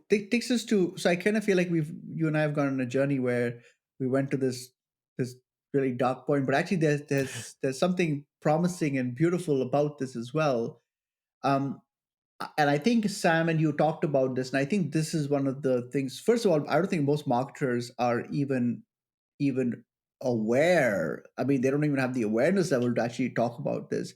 I've actually gone through that period where I've had to like, and I've really struggled with it. I would actually talk to clients and like talk to them about, and you, Josh, and we've spoken about this as well, about this. What am I doing? Am I just like a peddler? I'm just like pushing shit, you know. And I've actually changed my thinking a little bit, quite a lot actually, on this front, on this point. Um, you know, the the there are plenty of directions one can go in, but I think one of the things that I do find really like when I think about what I do for a living, I'll think about it from my lens and then apply it to maybe some of the clients and some of the products that they sell. You know, I cannot even begin to describe the immensity of the pleasure that I get when I am sitting on my computer and I'm thinking about a marketing puzzle. It's no different than the pleasure my mom gets playing Sudoku. I just, I'm just applying the same principle to solving a marketing puzzle. Um, I try to seek that out in my clients, and all clients have it. They have this thing about their product, and I like to work with inventors. So like there's this you kind of use the right combination of words, you just get them to talk about it in this incredible all I'm doing is I'm taking their joy and I'm bringing it to the consumer, because Yeah, the yeah. the the consumer wants to feel that joy. you know I don't want to buy a plate of steel that I can use to bake a pizza. I want to buy something that's more than that. Now, a lazy marketer will make shit up so they can give that. It's almost like buying potato chips which have these incredible flavors. It's all chemically induced flavors. Um, but the idea is good because the consumer does want the flavor. But if you're going to inject garbage into it, I don't know how you're making society a better place. But if I can actually interrogate the client, which is a harsh term, but if I can actually pull it out from them, that they are unable to articulate, I'm taking the beauty that is within them and I'm actually bringing it to the consciousness of their buyers. One of the questions I like to ask customers, this is one of the best tricks that I do mental tricks I do with clients, because almost all of them are focused on the conversion rate of the website, and they'll say, my conversion rate is like 4%. That's good, right? I've talked to other people and they say their conversion rate is 3%, so I must be better. That's a stupid question, first of all. But I asked them a different question. I say, what if we could take highly engaged users from your website and not just users that came to the website, but people that spent 3 minutes on the website, and teleport them to your office in Ohio, and you could actually have a conversation with them Yeah. about the product you sell. How many do you think you'd be able to close? And they're like, I guess I'd close all of them. Yeah. 80%. Yeah, Most of them. Yeah. 80% of them. And I said, then why the fuck does your website have a conversion of 4? Like, why is that a good conversion rate? And then when I kind of dig into like, how would you close them? What I see, the secret tool that they have that's missing on the website is their magic. Yeah. The founder's magic or the inventor's magic. And so all I'm doing is I'm taking that magic and I'm applying it at scale to their product pages. Simple as that. Yeah. No, dude. I mean, I've seen the same thing when I had my agency. Our bread and butter for at least the first couple of years was web design. And a lot of that we were doing a lot of positioning work, and we didn't think about it in that terms of that at the time. None of us really came from a brand strategy background. Um, most of the people that we had on staff were creatives. Me, I had more of a technical and a performance marketing background. So I'm thinking of those angles, but I'm not thinking about the overall story, and I'm not really thinking about this larger thing. So when we'd have these business owners in, or founders, depending on the size, it's like I would talk with them, they'd be glowing with excitement. Because at first, a website's not sexy. They don't really want to do it a lot of the time. They're bored. It's just something that they're doing.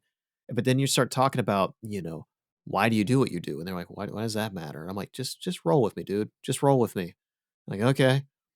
And you start dying. They start getting excited. They start getting kind of manic, and they're like really excited. And I'm just like, okay, why is that on your website? And they're like, why the fuck is that not on my website? It's like that aha moment. And I remember one time, actually fairly recently, like a year ago or so, I was doing this kind of discovery meeting with a client, and one one of the marketing director there sent me a text message because we were kind of close, and it's just like, this feels like a podcast. Like, why are you asking these questions? Is this going somewhere? And I'm like, just roll with me. And then like the next meeting, we came up with this whole thing, like, this should be your brand. And they're like, oh shit. And it's like, yeah, they didn't want to inject their founder into it at all. The founder actually they wanted it to not be about them, but actually that founder was the brand. Their story was the thing. And I feel like there's so many parallels here with how people brand themselves. And what I mean by that is like the mask or the persona that they put onto the world. And I think that's a lot of what imposter syndrome is they orchestrate this mask of like who they are to the world, and that's their brand, that's their personal brand. And then they feel like, oh, I have to live up to that, or I have to embody that. And then they're no longer being authentic, they're no longer being themselves. And it's just like, okay, with a brand, why don't you just do what you would do in real life, have that energy, tell that story, be you. Why don't you put that on the website? It's like, for you, why don't you just be your fucking self? It's like, there's only one of you. Why do you want to be this bland pod person? It's the same equivalent of like you just being another shoe company. We got enough of those. We don't need that. We also have enough of 25-year-old middle, lower management girl with blonde hair that has an MBA and like likes outdoors and whatever. We got enough of those. We don't need more of them. We need an Ashley, or we need a Jessica that's like super crazy and like has tattoos and like is 120% who they are. So I don't know. Uh, has there been like an aha moment with people where they kind of get that they need to do that? Like, I have a better question. Have you seen having that kind of conversation with people and it has other effects that are like outside of just that conversation? I don't think so. I have not experienced it. I there might be, but I don't, I haven't experienced. I would, people really struggle to kind of share their story. There's so much facilitation that needs to happen. I think people are still, yeah, I don't know. I've actually hoped to see more of a transformation for my clients, but I haven't seen it. Mm, I think you spend so much. I think it's almost like it's like a therapy session. Like there is a breakthrough that happens, and that's beautiful, but then gets lost. yeah. Um, there's so many headaches of running a business. I mean, you got supplier issues, you got your promotional calendar, and I think at some point it just turns into a grind for them. So I just gotta try to pull them away and try to just extract that beauty so I can use it. But I know that they don't feel that way all the time. I'm not Yeah. manufacturing stuff. It's just it's there. It's not there completely. All the time. How has all this influenced your worldview?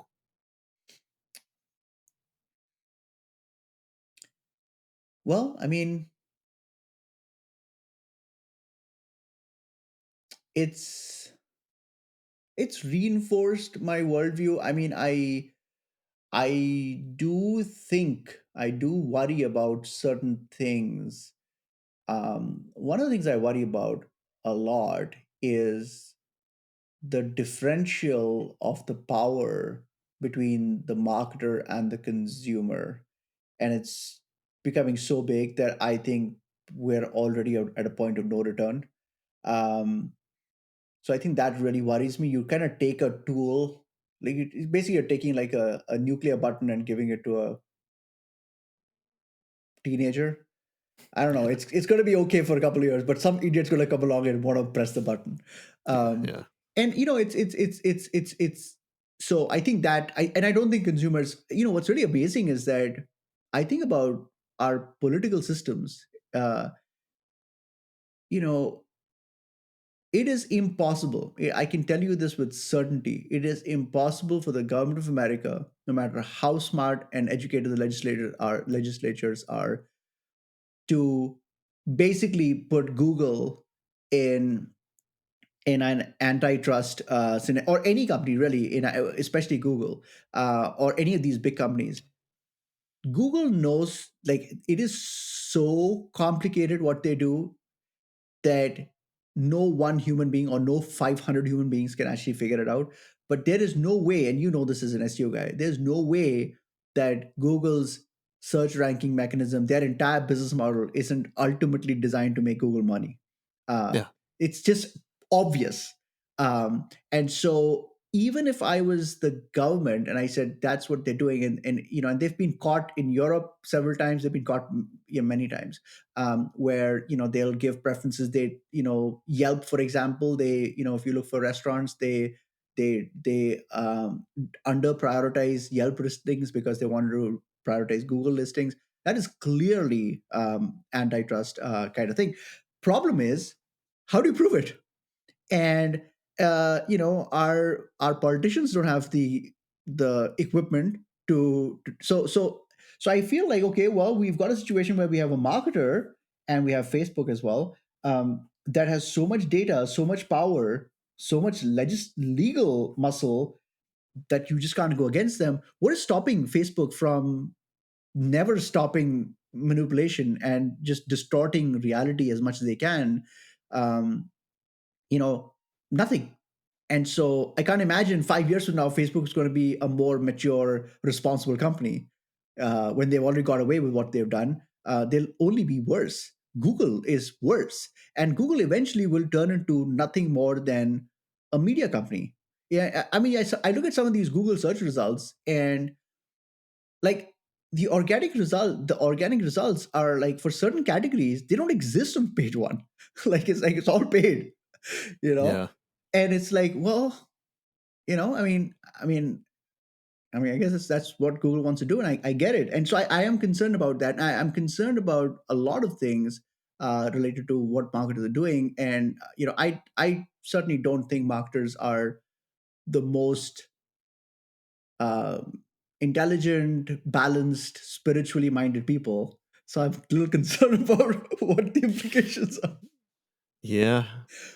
I So mean, I've been thinking about that a lot recently. I've been diving into the work of Michael Singer. He wrote the Untethered Soul and the Surrender Experiment, and I've been thinking about how I have been interfacing with my life,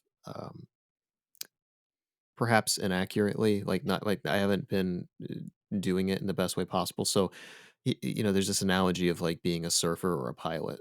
So, a surfer is just riding the waves and kind of riffing off of what's being happening to them. They don't really have a destination in mind. They're just out there just riding the waves. Then you have a pilot who's like, we have a destination in mind. We have somewhere to go. I'm going to get there at all cost. Your job is to get there no matter the struggle, no matter the storm. You got low fuel, something breaks. You got to get there at all costs. I've been living almost my entire life like a pilot. And I realize how I think that served me for a while, and I, wouldn't be where I am without it. But I think now I'm at a point where it's doing me a disservice. And I've been thinking about a lot about these people that live their lives in that perspective, and the people that truly are enlightened and emotionally and I'm not a spiritual person in the religious sense, but let's just say, for lack of better terms, and spiritually, mature and aware and I even had a gentleman on recently as a monk, and it's just like talking with him how the way he interfaces with the world is just so different than most people, and how those people are not voices that you hear very often because the incentive structure is not to elevate those voices because it is completely at odds with consumerism and everything else. And I don't think that that's an intentional thing. I don't think it's like the Illuminati sitting yeah, there and saying, shut that man up, shut that man up. It's just like there's no incentive to have somebody like that on when if you have a Fox News or a CNN, you could just have somebody on that's going to be crazy and say a bunch of insane shit, and it's going to get you ratings, it's going to get you clicks, it's going to get you views, and people are going to be outraged. They're going to share it on Facebook and whatever else. And like I think about the job of the marketer, in terms of like, let's say a Facebook, that's public relations. That's a PR person. They're thinking about how do I do marketing of a brand and how people see them in the zeitgeist. And then you do that. And, you know, so Facebook can do whatever the fuck that they want, right? They will do everything. Um, if you're looking at a corporation, the famous Mitt Romney, corporations are people too, my friends. It's like, which is complete horseshit. But if you look at it as a person, corporations are inherently sociopathic. Maybe you get lucky in the CEO or in the board or people that are ethical, but eventually, the incentive model is this sociopathic, revenue growth at all costs. Something like a Facebook or a Google, like you said, is incentivized to do as much nefarious shit as they can get away with, and they don't think that they're going to have any problems with. And the people that are at top of those companies most of the time are people that are power hungry, that want wealth and they want status. Because most of the people like you and me that want to live kind of like intentional, like chill lives, they don't want that. They're not going to do that shit. And the monks of the world that are spiritually enlightened, they sure as fuck are not going to go anywhere near that. Which is why Michael Singer is so interesting, because he ran $100 million company as basically a monk. Super fascinating. But that is an exception. He didn't will that. The whole point of his thing is he surrendered himself, and life kind of naturally put him there, which is crazy. But those kind of people don't seek that shit out.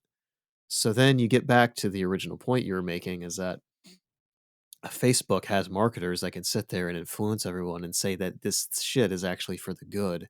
And they'll get away with that until the incentive by the media, the gains of shitting on a Facebook outweigh the money or the good relationships that they have with the PR people at Facebook. They will turn on them and eat their own, and eventually, Facebook, being the sociopath it is going to say, "Hey, I know you just talk shit about me in the news, and I understand it. I get it. You had to do you, but here's $1 million.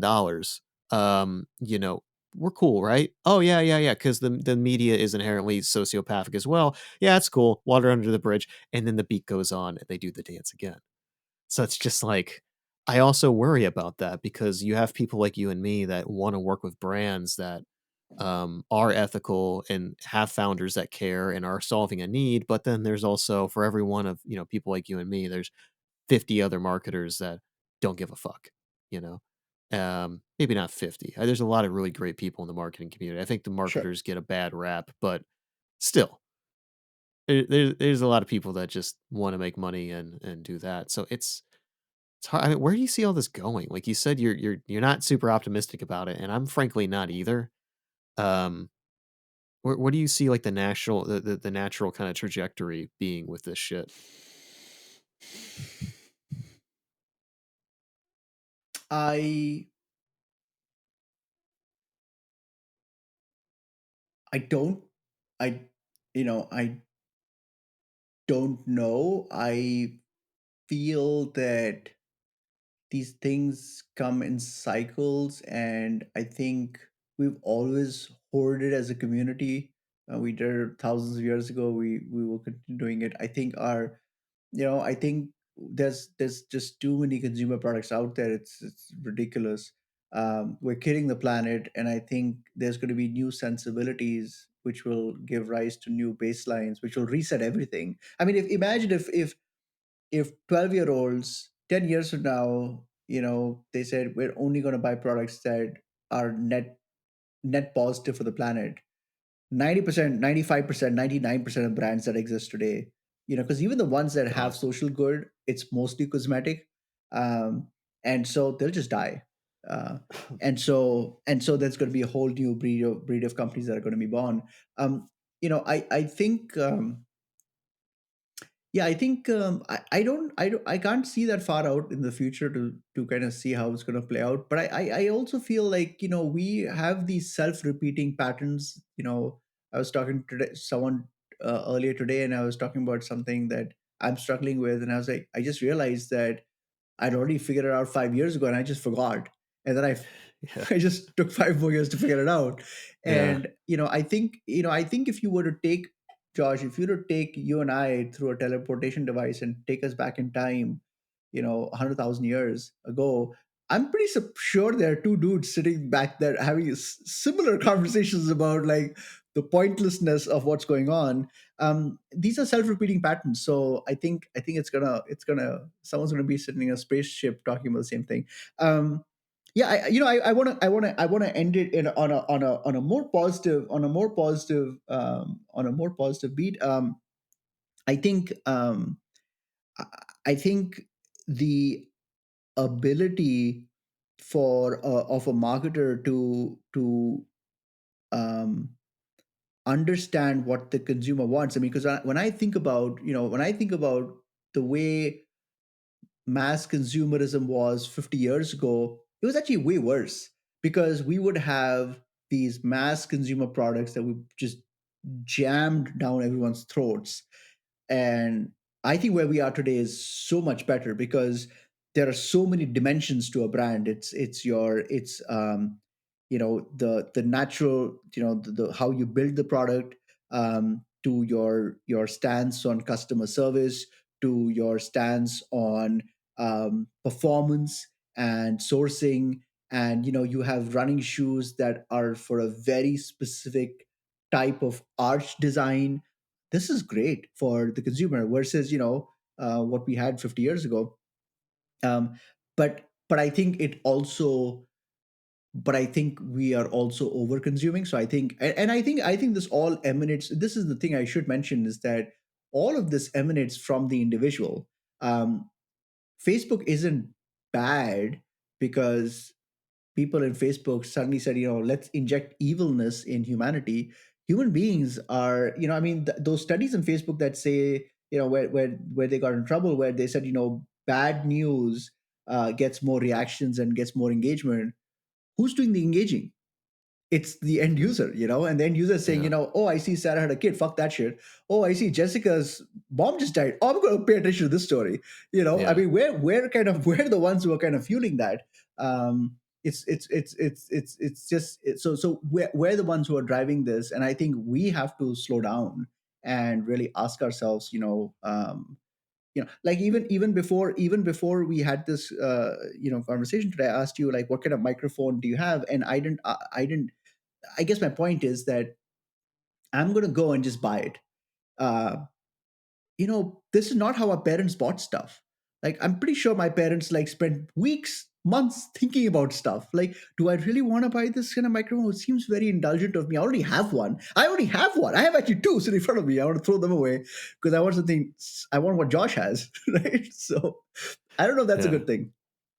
I mean, I think I've said the story a couple times on the podcast, so I'll be brief. But I remember one time, my business partner at the time were at this bar. We were meeting with someone who was very, very senior at a news corporation, and we were talking with them, and we were kind of curious about why they wanted to work with us. And at one point, my business partner just said, like, you guys are the devil, right? Like, you guys just like perpetuate death, murder, rape, suicide, blah, blah, blah, all these bad stories. And the guy just kind of looked at us and was just like, look, we're just giving people what they want. We try doing good community pieces, good things on the news. Like, we tried talking about positive things. Nobody really gives a shit. We see that viewership goes down on TV and newspapers, like people buy less. We notice that, on a headline that's positive. We notice online where we have all this data that like bounce rates up, time on sites down, sharing goes down on social, the sharing goes down, engagement goes down. Essentially what he was getting at is like people want it. We're just giving them what they want. So it's like you can be mad at the drug dealer, or you can sit there and be like, okay, what actually is the need that is being filled? Okay, people, I think that's the big thing. I mean, I live in Dayton, Ohio, one of the centers of the opioid epidemic. And, there's a lot of I love this town. I think it's amazing, and I hate saying that like it's the opioid center of the Midwest, because it makes it seem like a bad place. It's not, but the Rust Belt, as you're also in the Rust Belt, Michigan. Like a lot of people here lost their jobs, and things were bleak for a while. And this next generation is going to be the first one that may have a better shot, but the generation it affected, and then people like me that grew up with the parents affecting, like it's bad. And it's like, so why don't you look at the root cause of what that need is, rather than supplying the need, and then also rather than being mad at the people that are supplying the need. Like, again, Facebook is sociopathic by nature. It's just a corporation that has real long-term longevity and economic growth. Those are the two things. We want to generate as much money as possible, and we want to keep that baby going as long as it can, and that's it. And they don't really care about anything else. Anything else is bonus. It's as you said, it's just like things that you already made a decision. It's just things that help you affirm your decision. Well, the corporate structure is already got that decision. I think the sustainability and all the other stuff is just how people feel better about it. They can sleep at night. So then it's just like, okay, well, if we've acknowledged that, in the case of like the news or whatever, like, hey, maybe Facebook's just giving us what we want, um, and trying to optimize for what we want, um, then how do you fix that? And it's like, well, you have to fix human nature, and you have to fix the entire economic system where our entire society is based on. It seems like Facebook to me and the Googles are just a natural conclusion to this fucked up weird experiment we got going on. So it's just like, I don't know. I go back and forth between how much Facebook is to actually blame. Is there definitely some ethical decisions that could be better? Yeah, of course. But also, it's just like, if it's not Facebook, it's going to be something or someone else. Yeah. So, It's a tough thing, because like when you talk about the client meeting where the guy said, this is what the consumers want. Well, where does that end though? Like, yeah. I mean, at what point do if that's the approach, then I guess then there's no rules at all. You're just basically saying, I'll just do whatever I can because that's what people want.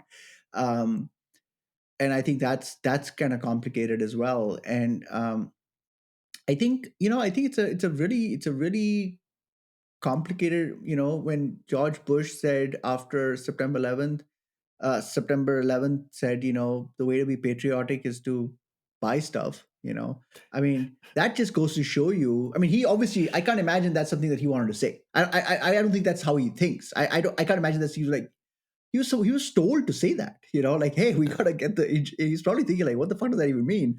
But Yeah. I mean, to me, I find it really absurd that the president of the nation country would say, we had this horrible thing happen, but just don't stop shopping. And it just goes to show me how it's all about, productivity, output, stuff like that. And so um, it is, it is really kind of, it is a really complicated, uh, it is a really complicated thing. And I am not convinced that the that the new products that are out there that are making our lives better. And this is the other thing, is that if you really look at, not only are we as Americans affluent, we are the most affluent any human being in the history of mankind has ever been. Yet we are chronically depressed. And Yeah. how do you explain that? Like, I mean, how is this? Like, it seems like a very strong correlation. Our wealth on one side, our hopelessness on the other side. And I don't know. I think there's a lesson here. I don't know what it is, but something's there. Well, I was having a couple conversations ago on the podcast. Like I was having, we were having this conversation about just essentially what, religion and the role of religion. Me, I borderline between atheist and agnostic. I come with the conclusion of like, we don't know. I guess I'm more agnostic at this point. Like, we don't know. It's not really a thing that I think about much. I think about existential themes endlessly.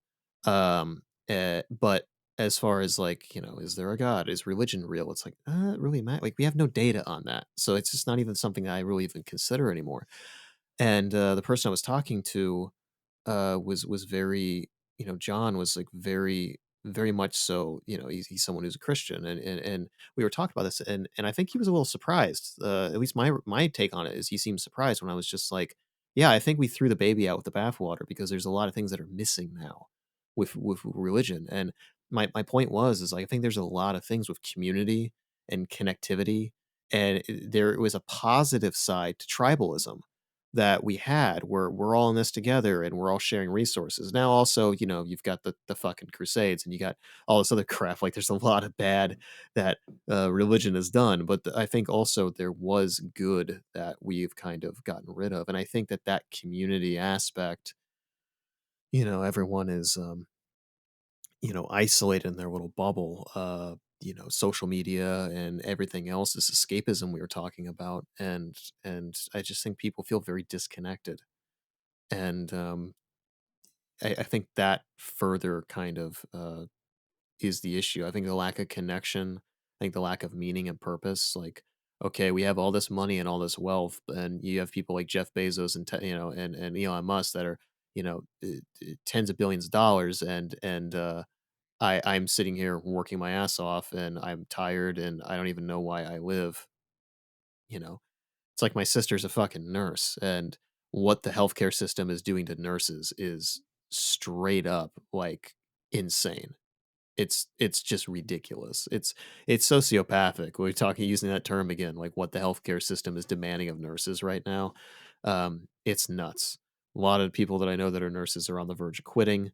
It's bad, and a lot of them are just like, I'm working so much, and I feel like I'm just being used basically. It's just very odd time to be in. So it's just like, yeah, we have all this great technological advancement. The crime rates and everything are like as low as they've ever been. That's Steven Pinker's whole point. But also it's just like a lot of people aren't happy. So what is all that good? What is all that progress for if people aren't happy? Um, but I mean, there's also, like you said, I think there's a positive side to it. It's like if we know how to hack people, then perhaps we can learn how to utilize the good sides of that as well. Perhaps we can have better products to solve better needs. We can have better healthcare. We can have all these things. I don't know. Um, but what you said earlier, like, let's just end this on a positive note. What are you optimistic? Like, what makes you optimistic for the future, or what are you optimistic about with the future?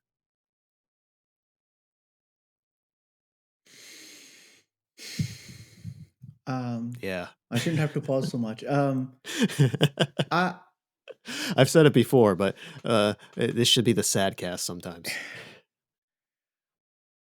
um, there's, you know, it's really interesting actually. I think that the answer to the question depends on how much you zoom out. I'm actually reading this. It's a National Geographic's book about the universe. So it's lots of these beautiful pictures about the universe, and it's interesting. The more I zoom out, the more I realize that we're just like, we're pretty insignificant. I think Oh the yeah. when you think about, when you even ask the question like, what is the future, it gives us importance that we don't actually have.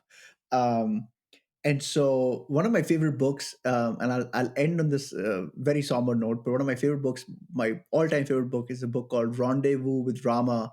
It's a science fiction book by Arthur C. Clarke. It's the most incredible book I've ever read.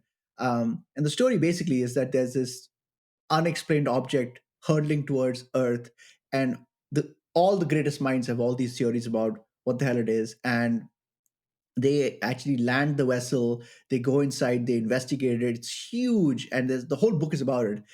And they still can't figure out like what, like, is it an evil craft that's going to take over the world? Is it, is it this, is that? And basically at the end of literally in the last four sentences of the book, they say that what happened was that it was just a probe that was traveling through space, and it had nothing to do with Earth. It was just passing by, and we're the ones who projected how important it was. It doesn't because when they studied it inside, they were like, it has no coordinates towards Earth. It's not focused on Earth. It doesn't even, like, if it's all this all-knowing being, why aren't they focused on Earth? And the answer is it doesn't give a fuck about Earth. So I guess the point is that maybe we should not take ourselves so seriously, and not think we're so important and so incredibly special, and spend more time in nature. I mean, I think the one thing that I can tell you, and this is definitely true, I've never once, there's lots of things like, buying products, my joy of getting products has certainly gone down over the years. And now it's sometimes I'll tell you one interesting thing is that oftentimes clients actually will message me and say, new clients will say, can you give me an address, I want to send you products. My first response to them is that don't bother. I don't give a fuck about your product. Not because I don't care about the physical product, but I just don't want more stuff. Like, I don't care about, Yeah. I don't, I'm not your customer. I'm helping you with optimization doesn't mean I'm a customer. And so, but one thing that I can tell you, which is, and maybe Josh, you might have an exception, or maybe someone else might have an exception. It's never happened to me. I've never been in nature and thought this sucks. I've never felt that way ever. And so maybe that's what we should do. Maybe we should be in nature, be out in nature a little more. Yeah, there's definitely something to that. I know you take a lot of walks. That I can't imagine that doesn't help. But I think that's a beautiful part to wrap up on, my friend. How can people reach you, get a hold of you, if they want to work with you, which they should, because you're brilliant at what you do. But yeah, how can people reach out to you? Well, I mean, it's, I don't know. Actually, I don't feel like talking about any of that. Actually, I'm just gonna do what I feel like doing, which is not talk about that stuff. The purpose of this conversation was to talk to you, and through this talk to people. But that's it. That's all there is to me. This is it. Hell yeah, man. Well, I'm gonna override that and say all that shit's gonna be in the show notes if you want to reach out to them. But thank you so much, man. Hope this is the first of many. Awesome. Thank you, man.